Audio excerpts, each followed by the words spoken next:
ഡോക്ടറെ, എന്താ? ഞാനൊരു സംശയം ചോദിച്ചോട്ടെ. എൻ്റെ ഫ്രണ്ടിൻ്റെ ഫാമിലിയിൽ കുറേ പേർക്ക് PCOS ഉണ്ട്. അപ്പോൾ അവൾക്കൊരു സംശയം, അവൾക്കും വരുമോ എന്ന്. ഓക്കെ ഇത് പലർക്കും ഉള്ളൊരു സംശയമാണ്. കാരണം ഫാമിലി ഹിസ്റ്ററിയും PCODും തമ്മിൽ ഭയങ്കര റിലേറ്റഡ് ആണ്.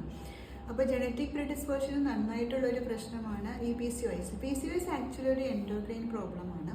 അതിലൊരു പീരീഡിൻ്റെ ഇറഗുലാരിറ്റി ഉണ്ട്, ഹൈപ്പർ ആൻഡ്രോജനസത്തിൻ്റെ ഒരു ഫീച്ചേഴ്സ് ഉണ്ട്. അതേപോലെ സ്കാൻ ചെയ്യുമ്പോൾ ചിലപ്പോൾ പോളിസിസ്റ്റിക് ആയിട്ടുള്ള ഒരു അപ്പിയറൻസ് നമുക്ക് കാണാറുണ്ട്. അപ്പോൾ ജനറ്റിക് പ്രിഡിസ്പോസിഷൻ എന്ന് പറഞ്ഞാൽ ഫാമിലിയിൽ ഇപ്പോൾ അമ്മയ്ക്ക് ഒരു PCOD ഉണ്ടെങ്കിൽ സാധാരണ സ്റ്റഡീസ് പറയുന്നത് ഒരു 35% ചാൻസ് മക്കൾക്ക് ഉണ്ടാവാൻ ചാൻസ് ഉണ്ടെന്നാണ്.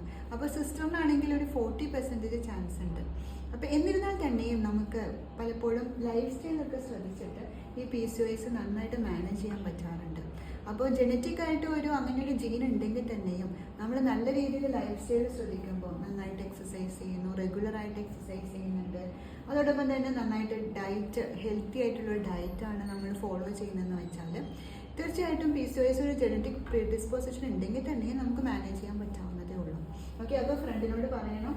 അപ്പോൾ ജീൻ ഉണ്ടെങ്കിൽ തന്നെയും നന്നായിട്ട് നല്ലൊരു ലൈഫ് സ്റ്റൈൽ സൂക്ഷിച്ചാൽ തീർച്ചയായിട്ടും ഈ ഒരു PCOS നമുക്ക് പ്രിവെൻറ്റ് ചെയ്യാൻ പറ്റും.